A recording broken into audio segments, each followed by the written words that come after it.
He ruled with absolute power, broke a church and reshaped a nation, yet died surrounded by silence. This is not the story of a tyrant or a hero, but of a restless heart behind the crown. Henry entered the world quietly, in the summer of 1491, wrapped not in destiny but in comfort. He was the second son of Henry VII, a position that came with warmth and freedom, but little expectation. The crown already had a path, already had a name written beside it. That name was Arthur.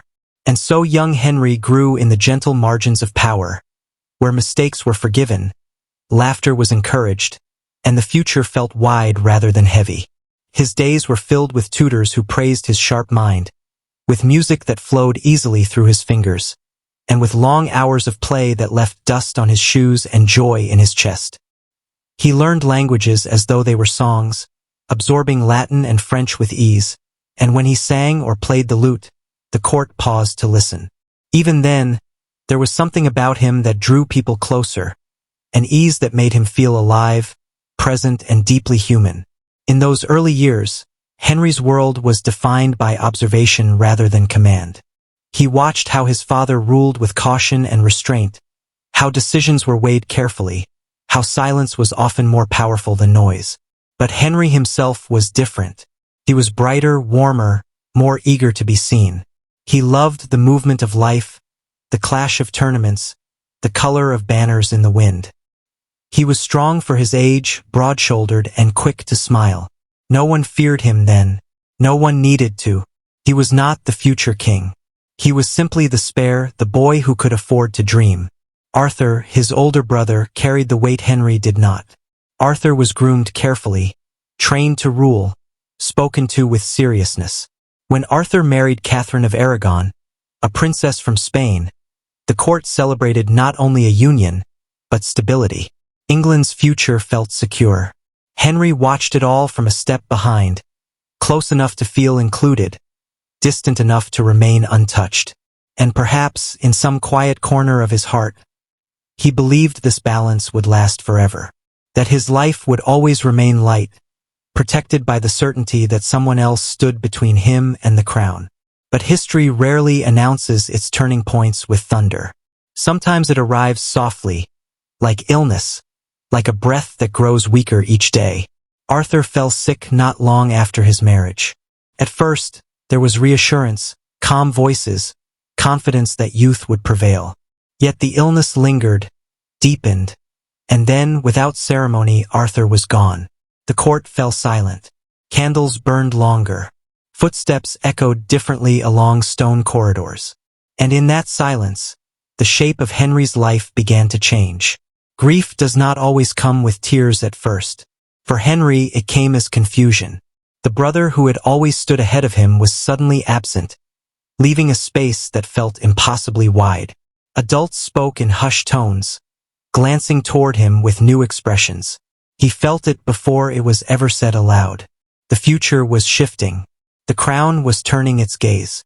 And slowly, inevitably, it began to settle on him.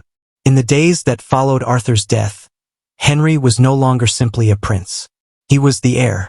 The word itself carried weight, pressing down on his shoulders in ways he could not yet name.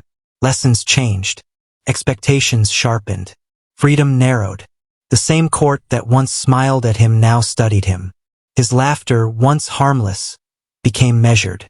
His talents, once celebrated for joy, were now assessed for worth.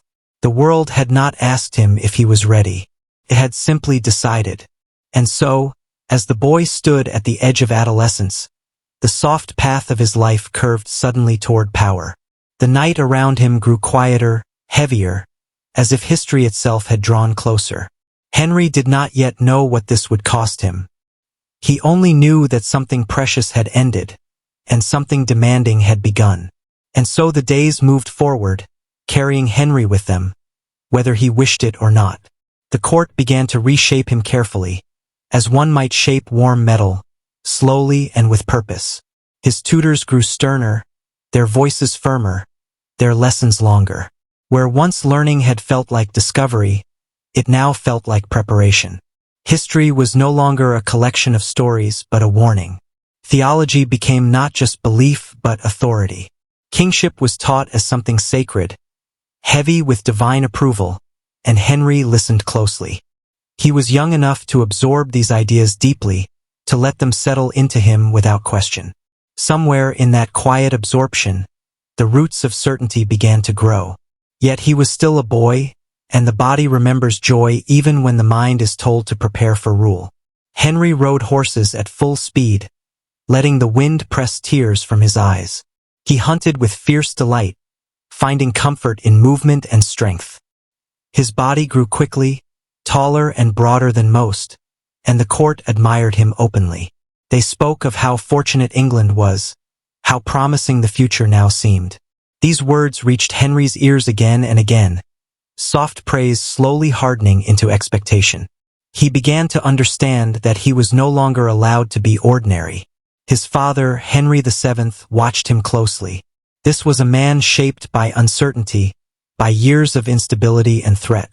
He believed survival came from control, from careful distance, from never trusting too much. In his presence, Henry felt both guided and constrained.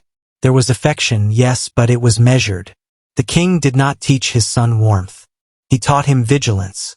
And while Henry learned quickly, something in him resisted the quiet restraint his father valued. He did not want to rule from the shadows. He wanted to be seen. As the years passed, Henry's identity slowly narrowed around one unavoidable truth. Everything he did now mattered. His words carried weight. His mistakes echoed longer. He began to understand that love, friendship, and loyalty at court were rarely simple.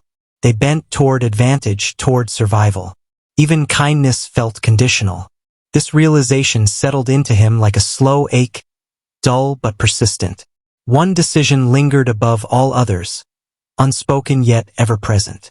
Catherine of Aragon, his brother's widow, remained at court, a reminder of what had been lost and what might still be claimed. The idea of marrying her was discussed not in terms of feeling, but of necessity. Alliances mattered more than hearts. Henry listened as men debated his future as though it belonged to the realm rather than to him. He nodded. He learned. And quietly, he accepted that his life would be shaped by choices he did not fully make. Still, in private moments, he dreamed. He imagined a reign brighter than his father's, louder, richer, filled with celebration and certainty. He believed, as the young often do, that he could carry power without being changed by it. That strength and joy could coexist forever. The crown, in his imagination, was not yet a burden. It was a promise. But promises, like shadows, lengthen as the light begins to fade. And so, as the night deepened around the young prince, his path drew closer to its turning point. A boy was preparing to disappear, making room for a king who had not yet learned how fragile he truly was. And so time continued its quiet work, smoothing away the last edges of boyhood while shaping something firmer beneath. Henry reached his late teens standing tall and confident, admired wherever he went. His presence filled rooms easily now. He spoke with assurance, laughed loudly, and carried himself as though the world had already agreed to follow him. To those around him, he seemed ready. To himself, he felt unstoppable. The past, with its grief and sudden turns, began to feel distant, almost unreal, like a dream that fades with morning light. Yet beneath this confidence lived something less settled. The sudden shift in his life had taught him an unspoken lesson. Security could vanish without warning. Brothers could be taken.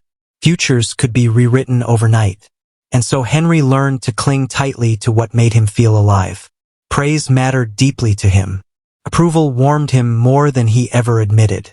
When people admired him, when they leaned in to listen, a quiet reassurance settled his chest. He began to crave that feeling, not knowing yet how dangerous that hunger could become. His father's court, still cautious and restrained, often felt too small for him. Henry wanted splendor, music, motion. He wanted England to feel powerful and admired, and he wanted to stand at the center of that admiration. In this, he was already different from the king who had raised him. Henry VII ruled to survive. Henry, his son, dreamed of ruling to shine. Neither approach was wrong, but the distance between them was wide, and it shaped the man Henry was becoming. When his father finally fell ill, the air around the court changed again. There was a stillness, a waiting, as though everyone was holding their breath. Henry moved through those days with a mixture of fear and anticipation he did not yet know how to separate. He loved his father, but he also felt the pull of what came next. The crown hovered just beyond reach, closer than ever before. Nights grew longer, thoughts grew heavier, and in quiet moments, Henry wondered if he could ever truly be ready for what awaited him. When Henry VII died in 1509, England entered a new chapter, and so did its young heir. Henry was only 17 when he became king. 17, and already carrying a nation's hopes. The coronation was magnificent, filled with gold and ceremony, with bells that rang as if to announce not just a ruler, but a renewal. People looked upon him with awe. Here was a king who looked the part, who embodied youth, strength, and promise. England felt young again because he was young. In those first days of rule, Henry felt almost weightless. The caution of his father seemed to lift from the court like a morning fog. Debts were forgiven. Celebrations returned. Laughter echoed through halls that had long known restraint. Henry believed deeply that he was beginning something better, something brighter. And in many ways he married Catherine of Aragon, fulfilling both political necessity and a sense of continuity. She was kind, intelligent, and steady, and at first, Henry felt comforted by her presence. But even as the kingdom rejoiced, something quiet shifted within him. Power once imagined was now real. It obeyed him. It bent to his will. And with that realization came a subtle change in how he saw the world. Opposition felt personal. Delay felt insulting. Desire felt urgent. He was no longer practicing authority.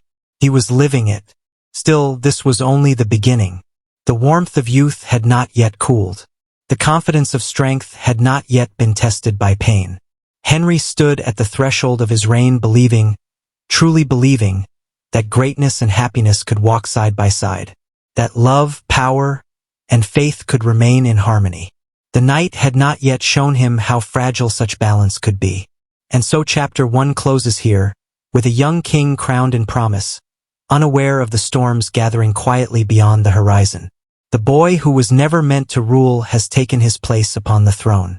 Ahead lies glory, devotion, and ambition, but also loss, fear, and choices that will echo far beyond his lifetime.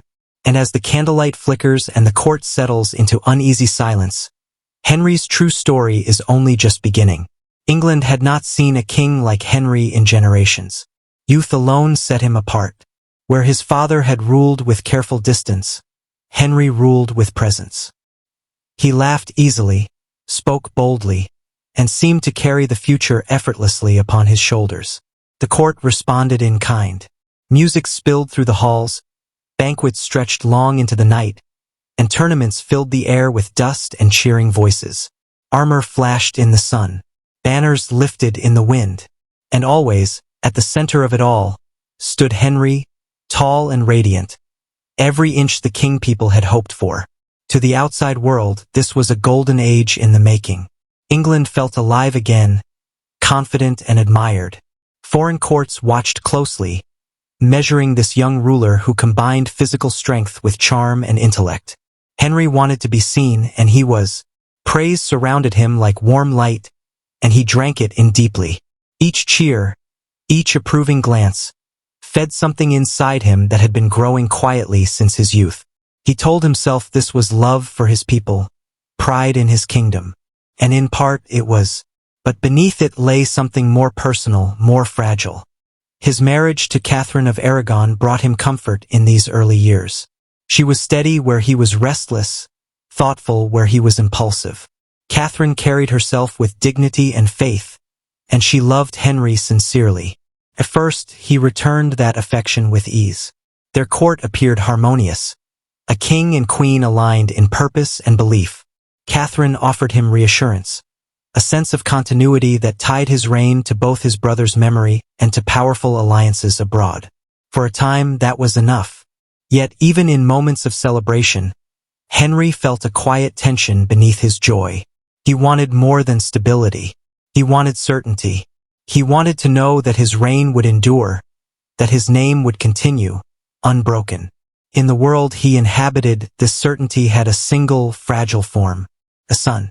A male heir who would carry his blood and his crown forward into the future. Each passing year without one planted a small seed of unease within him. First, it was easy to ignore. There was still time. Youth still wrapped him in confidence. But nights have a way of amplifying doubts. When the music faded and the court slept, Henry lay awake with his thoughts. He had learned early how quickly fate could change its mind. He had watched a brother vanish, a future rewritten in silence. And so the fear returned, soft but persistent. What if history repeated itself? What if everything he was building slipped away just as suddenly? Power surrounded him now, yet it could not answer that question. The crown shone brightly, but it did not quiet his heart. Love, once something gentle, began to feel urgent. Not simply desired, but needed. Henry did not yet recognize this hunger for what it was. He only felt its pull growing stronger with each passing season. And so the golden years continued, brilliant on the surface, restless beneath. The king smiled, the court celebrated, and England believed itself secure. But somewhere deep within Henry, certainty remained just out of reach, and the need to grasp it was beginning to shape his desires in ways he could not yet see. And so the days passed in a rhythm of splendor, yet the nights told a quieter story. As the early years of Henry's reign unfolded, the court learned to mirror his moods. When he was joyful, England felt light. When he grew restless, the air itself seemed to tighten. Catherine, ever patient, watched these changes with gentle concern. She prayed often, placing her faith in time and devotion. She believed that love, steadiness, and God's will would bring what was missing. Henry wanted to believe this too, but faith for him was beginning to feel like waiting, and waiting felt unbearable. Each pregnancy raised hope, and each loss deepened the silence that followed. The court spoke carefully, avoiding direct mention of what everyone understood. A king without a son stood on uncertain ground. Henry felt this truth everywhere, in glances exchanged behind his back, in the subtle shift of voices when succession was discussed. Though no one openly challenged him, the idea that his reign could end without continuation haunted him. The crown no longer felt like a gift alone. It felt like a responsibility that could slip from his grasp. Henry began to measure love differently now. It was no longer enough to be admired. He needed reassurance that his legacy would endure. Catherine's devotion, though sincere, could not answer that fear. And so, almost without noticing, Henry's heart began to wander. At first, it was only curiosity, the warmth of being desired anew, the comfort of feeling powerful and chosen. These feelings soothed him in ways he could not explain, and so he allowed them space. This was not yet betrayal in his own mind. He told himself it was natural, that kings had always lived this way. The court did not challenge him. It rarely did. Instead, it adjusted, as it always had, bending gently around his desires. And in this quiet permission, Henry learned an important lesson. Wanting something deeply enough could make it feel justified. Still, there were moments when doubt returned. When he looked at Catherine and saw not failure, but loyalty. When he remembered the boy he once was, unburdened by expectation. These moments did not last long. Power does not leave much room for hesitation. The world expected decisiveness from him, and he learned to provide it, even when his heart felt divided. The golden image of his reign remained intact. Festivals continued. Alliances held. England prospered. But beneath the music and ceremony, Henry's inner world grew more complicated. His hunger for certainty, once quiet, now shaped his thoughts and actions. He began to believe that happiness and stability could be secured, if only he made the right choice, if only he reached for what felt just beyond his grasp. And so, as this chapter deepens, we find Henry standing between devotion and desire, between patience and urgency. The glow of his early reign still shines, but its warmth is fading. Ahead lies a decision that will change not only his life, but the soul of his kingdom. The night grows still here, and the king's thoughts drift toward paths he has not yet chosen, unaware of how far they will carry him from the peace he seeks. And so the tension within Henry finally began to surface, no longer content to remain hidden behind celebration and ceremony.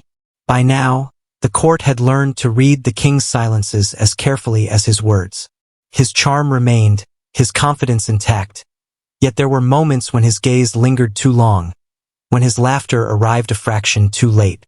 The hunger inside him was no longer only about legacy. It had begun to touch something more personal, more dangerous. He wanted to feel chosen again, not by fate or duty, but by desire. He wanted certainty not just written into law, but reflected back at him through another's eyes. It was in this quiet emotional space that new attention began to feel intoxicating. Not because Catherine had failed him, but because reassurance from the familiar no longer carried the same power. Henry had grown accustomed to admiration, yet he had not grown secure. And so admiration had to become constant, renewed, undeniable. The court, ever attentive, sensed this shift and adjusted its gravity accordingly. Where the king's attention moved, influence followed. Still, Henry wrestled with himself in the privacy of his thoughts. He was a man deeply shaped by faith, taught from childhood that kings ruled by divine favor. To desire what lay outside his vows felt dangerous, not only politically but spiritually. And yet, each time he tried to quiet his longing, it returned stronger, wrapped in the language of destiny. He began to wonder whether God himself was guiding him toward a different path, whether his unease was not a warning, but a sign. These thoughts brought him both comfort and fear. Comfort because they transformed desire into purpose. Fear because once purpose is claimed, it demands action. Henry stood at the edge of that realization now. His heart was no longer satisfied by patience. His mind was no longer willing to wait. The certainty he craved felt close enough to touch, if only he were brave enough to reach for it. Catherine remained devoted, dignified, unwavering. She did not argue against the king's restlessness, nor did she demand answers he could not yet give. Her strength lay in endurance, in quiet faith that time would heal what ambition unsettled. But endurance, to a man growing impatient with uncertainty, began to look like stillness. And stillness, to Henry, felt like stagnation. As the years passed, the distance between image and reality widened. To the world, Henry was still the Golden King, presiding over prosperity and promise. To himself, he was a man standing on uncertain ground, afraid that everything he loved could vanish as swiftly as it once had. Power had given him reach, but not peace. Love had given him comfort, but not certainty. And so this chapter closes with Henry poised between loyalty and longing, between the vows that steadied him and the hunger that would not let him rest. The warmth of his early reign still glows, but its edges are beginning to cool. In the quiet spaces of the night, questions grow louder, and the answers he is tempted to seek will soon demand more than his heart alone. Ahead lies a choice that will test faith, fracture tradition, and reshape a nation's soul. For now, the king listens to his own restless breath, believing that certainty is close, unaware of the cost it will soon demand. And so, as the warmth of Henry's early reign continued to cool, the night carried us gently into the next turning of his life. There are moments in history when a single desire, held too tightly, begins to bend everything around it. For Henry, that moment did not arrive with noise or declaration. It arrived quietly, through lingering glances, unspoken hopes, and the growing belief that his unrest carried meaning beyond himself. By now, he no longer saw his hunger as a weakness. He began to see it as a message, a sign that something in the order of his life was wrong, and that it was his duty as king to set it right. The court, ever sensitive to the direction of power, felt the shift before it was named. Catherine's position, once unshakable, grew subtly fragile. She was still queen, still respected, but the future no longer gathered around her with certainty. Henry did not yet speak of separation, not openly. Instead, he spoke of conscience, of scripture, of divine will. These were safer words, softer words, words that transformed desire into moral concern. And in speaking them, he slowly convinced himself they were true. Religion had always been central to Henry's identity. He prayed with sincerity, studied theology with genuine interest, and believed deeply that his rule was guided by God. This belief had once brought him comfort. Now it became a mirror, reflecting his doubts back at him in sacred language. He searched scripture not for peace, but for permission. And in that search, faith itself began to feel pliable, shaped by need rather than humility. When Anne Boleyn entered his life, she did not do so with submission. She arrived with sharp intelligence, with restraint that felt like challenge. Where others yielded easily and withheld, where others soothed, she provoked.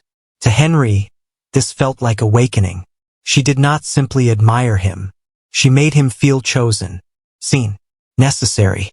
And in that feeling, his hunger found focus, and did not offer comfort. She offered possibility. With her, Henry imagined not just love renewed, but certainty restored, a future rewritten, a son, a legacy secured. The thought wrapped itself around him, quiet and insistent, until it began to feel inevitable. What stood in its way, no matter how sacred, now appeared as an obstacle rather than a foundation. Still, the weight of what he was contemplating pressed heavily on him. To break with Catherine was to break with tradition, with allies, with the church itself. The magnitude of such a decision should have given him pause. Instead, it sharpened his resolve. For a man who had learned early how fragile life could be, hesitation felt like surrender. And so, as this chapter opens, Henry stands at the edge of a choice that will fracture faith and redraw the boundaries of power. Love and belief have become inseparable in his mind, woven together so tightly that pulling one threatens to tear the other apart. The night grows deeper here, and the path ahead narrows. What Henry reaches for now will not only change his own life, but alter the quiet rhythm of an entire world. And so the quiet tension hardened into motion, carried forward by Henry's growing certainty that delay itself was a kind of betrayal. What began as private doubt soon demanded public shape. Henry sought counsel not to be challenged, but to be affirmed. Those who echoed his thoughts found favor. Those who hesitated felt the ground shift beneath them. The court, once a place of music and laughter, learned a new rhythm, one of careful words and measured loyalties. Conversations lowered their voices. Eyes lingered longer than before. Everyone sensed that something immense was unfolding, even if no one yet dared to name it. Catherine remained steadfast. She appealed not to passion, but to history, to faith, to the vows that had bound them before God and kingdom alike. Her calm was not weakness. It was conviction. And yet, to Henry, her certainty felt like resistance. Each reminder of duty only sharpened his sense of being trapped by the past. He did not see himself as cruel. He saw himself as cornered, forced to choose between obedience and survival, between tradition and the future he believed was meant to be. The church, too, became part of this widening struggle. Henry had once defended its authority with pride, earning praise for his devotion. Now he turned that same devotion inward, reshaping it. He argued that a king's conscience mattered, that divine law could not be silent when succession was at stake. These arguments, repeated often enough, began to feel solid. And when Rome hesitated, when answers came slowly or not at all, Henry's patience wore thin, and remained just beyond reach, her presence a quiet fire. She did not rush him. She did not beg. That restraint made her powerful. In her silence, Henry heard possibility. In her distance, he felt urgency. The more obstacles appeared, the more convinced he became that his desire was justified by its difficulty. Struggle itself became proof. As months turned into years, the cost of uncertainty grew heavier. England waited. Allies questioned. Whispers spread. And still, Henry pressed forward, reshaping advisors, rewriting authority, bending the old order until it began to crack. What once would have seemed unthinkable now felt necessary. The line between faith and ambition blurred until it nearly vanished. Yet even as he advanced, moments of stillness returned to haunt him. Late at night, when the court slept, he felt the weight of what he was undoing. He remembered the comfort of early years, the simplicity of devotion, the ease of believing that love and duty could coexist. These memories did not stop him. They only made the silence heavier. And so the breaking continued, slow and deliberate. The world Henry had inherited was slipping away, replaced by one shaped more closely to his will. Whether this new world would bring peace or deepen his unrest remained unseen. For now, the king moved forward, convinced that certainty lay just ahead, unaware that each step carried him further from the quiet he once knew. The night holds its breath here, watching as faith bends, love hardens, and history prepares to turn once more. And so the final barriers began to fall, not with violence at first, but with words carefully chosen and repeated until they felt unavoidable. Henry's resolve hardened into law. What had once lived only in his heart now demanded structure, authority, permanence. When Rome would not grant him release, Henry slowly withdrew his loyalty from Rome itself. The shift was quiet at first, wrapped in councils and declarations that spoke of sovereignty and conscience. But beneath the language lay a simple truth. Henry no longer wished to ask permission. He wished to decide. And in that desire, the shape of England's faith began to change. The break did not feel dramatic in the moment. There were no sudden silences in the churches, no immediate thunder from the skies. Life continued, prayers were spoken, bells still rang. Yet something essential had shifted, like a river quietly changing its course. Henry placed himself at the center of it all, not only as king, but as the highest earthly authority over faith itself. To many, this felt unsettling. To Henry, it felt clarifying. At last, there were fewer voices above him, fewer delays between desire and action, and became queen not through celebration, but through insistence. Her rise was swift once resistance collapsed, but it was not gentle. Catherine was set aside, her dignity unwavering even as her world narrowed. Henry told himself this pain was necessary, that the future required sacrifice. He did not linger on what had been lost. Kings rarely do. Looking back felt too much like doubt, and doubt was a luxury he believed he could no longer afford. For a brief moment, hope returned in full force. Within, Henry felt renewed, convinced that the long struggle had purpose. He waited eagerly for the certainty he believed would follow, for the child who would justify everything. The court held its breath again, watching, calculating, adjusting. England itself seemed to pause, suspended between old faith and new order. But when the child was born, and it was a daughter, the silence returned. Not loudly, not immediately, but it settled in Henry's chest with familiar weight. The certainty he had chased so far, at such cost, remained just beyond reach. And sharp intelligence, once thrilling, now felt threatening. Her refusal to bend, once alluring, now felt dangerous. The love that had inspired rupture began to curdle into suspicion. History, it seemed, was repeating itself.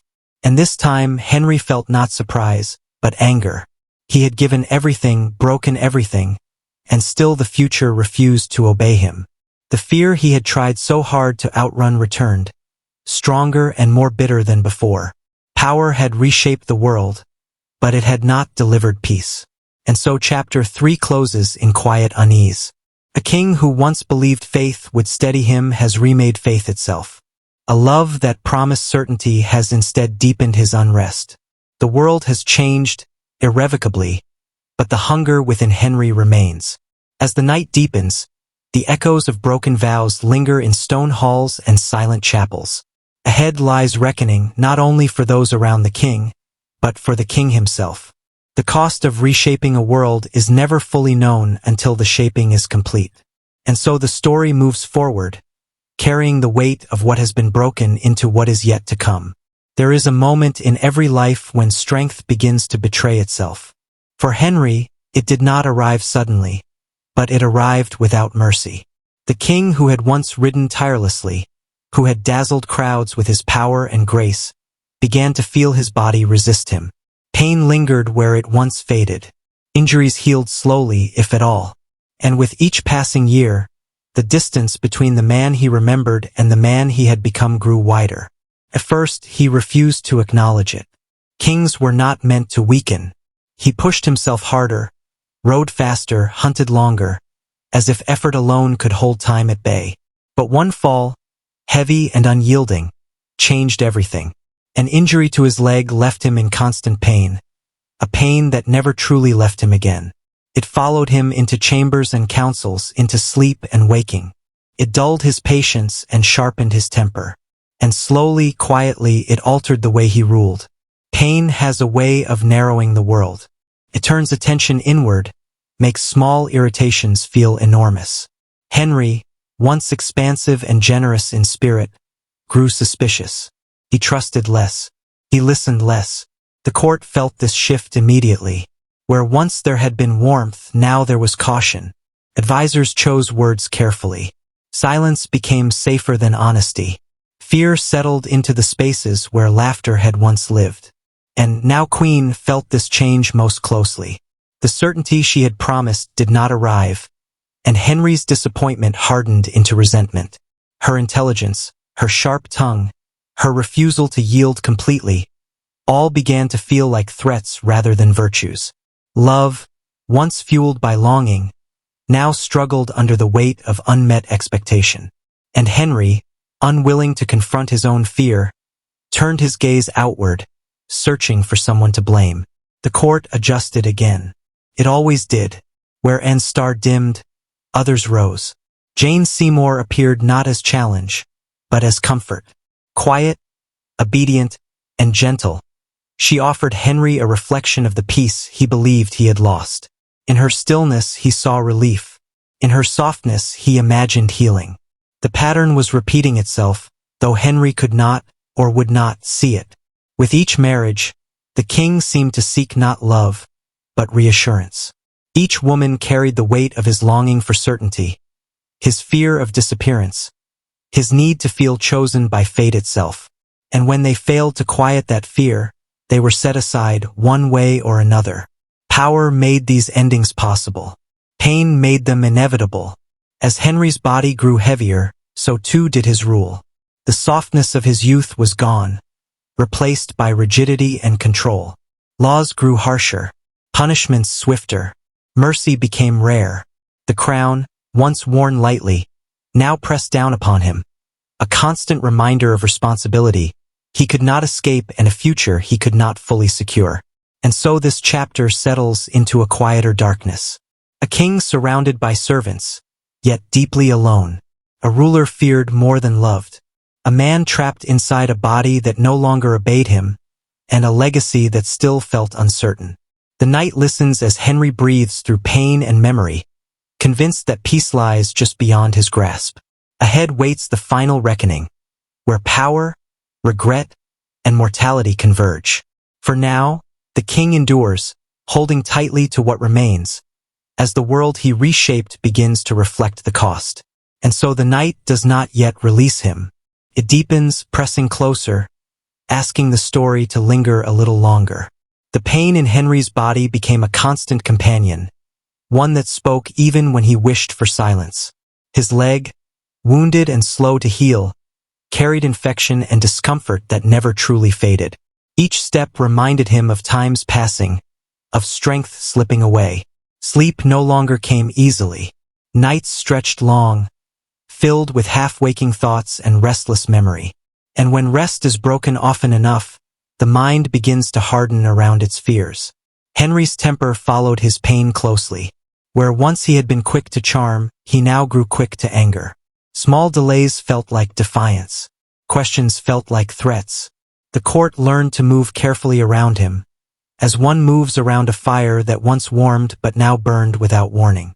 Those closest to him felt the change most deeply. They saw a king who no longer trusted the world to hold him gently. Jane Seymour's presence briefly softened this edge. With her came a quieter rhythm, a sense of order and obedience that felt soothing to Henry's frayed spirit. She did not challenge him. She did not demand reassurance. She simply remained, offering calm where chaos had taken root. When she gave him the son he had longed for, the court exhaled in relief. At last, the future seemed secured. For a moment, Henry believed the hunger inside him had finally been satisfied. By the final years of his life, Henry no longer resembled the radiant king who had once dazzled Europe. His body was worn and failing, bound by pain that never loosened its grip. Movement came slowly now. Breathing required effort. The court still bowed, still obeyed, but the energy that once filled the halls had faded into ritual. Power remained, yet it no longer thrilled him. It merely existed like a habit that could not be broken. Those around him sensed the end approaching long before it arrived. The air itself seemed to thicken with anticipation. Conversations became quieter, more careful. Eyes lingered on the king not with admiration, but calculation. Henry noticed this even if he pretended not to. He had lived long enough to recognize the shift. Loyalty, once rooted in affection or fear, was beginning to look toward what came next. In his private chambers, Henry faced a silence unlike any he had known before. The nights were longest here. Pain woke him often, and when sleep came, it brought memories rather than rest. Faces returned to him in the dark. Catherine, steady and dignified, and sharp and defiant. Jane, gentle and brief. Others followed, blurred by time and regret. He did not speak their names aloud, but they lived within him, reminders of choices made and paths closed forever. Faith, which had once been a source of certainty, now felt distant. He had reshaped it to fit his will, and in doing so had stripped it of comfort. Prayers came, but without ease. He wondered, quietly, whether God still listened, or whether silence was the only answer left. Kings are rarely taught how to doubt, and yet doubt had become his closest companion. Henry thought often of his son, the fragile boy who carried his crown forward. He wanted to believe that everything he had done, every rupture and sacrifice, had been worth it, that the future would remember him not for cruelty or fear, but for strength and vision. This hope flickered weakly within him, fragile but persistent. It was easier to cling to legacy than to confront regret. When death finally came, it did not arrive with drama. Came as exhaustion, as release. The court performed its duties, the bells rang, and England moved forward as it always had. But something lingered in the spaces Henry left behind. A sense of unease, a memory that refused to settle cleanly into judgment. History would argue over him endlessly, monster or reformer, tyrant or visionary. But beneath those labels lies a quieter truth. Henry VIII was a man shaped by fear of loss, by hunger for certainty, by the belief that power could protect him from the fragility of life. Could not. And so his story ends not with triumph, but with echo. Echoes in law and faith. Echoes in bloodlines and borders. Echoes in the quiet understanding that even kings are not spared the cost of their desires. As the night closes around this final chapter, we are left with a softer question. Not what Henry changed, but what he lost along the way. And in that question, history becomes human again.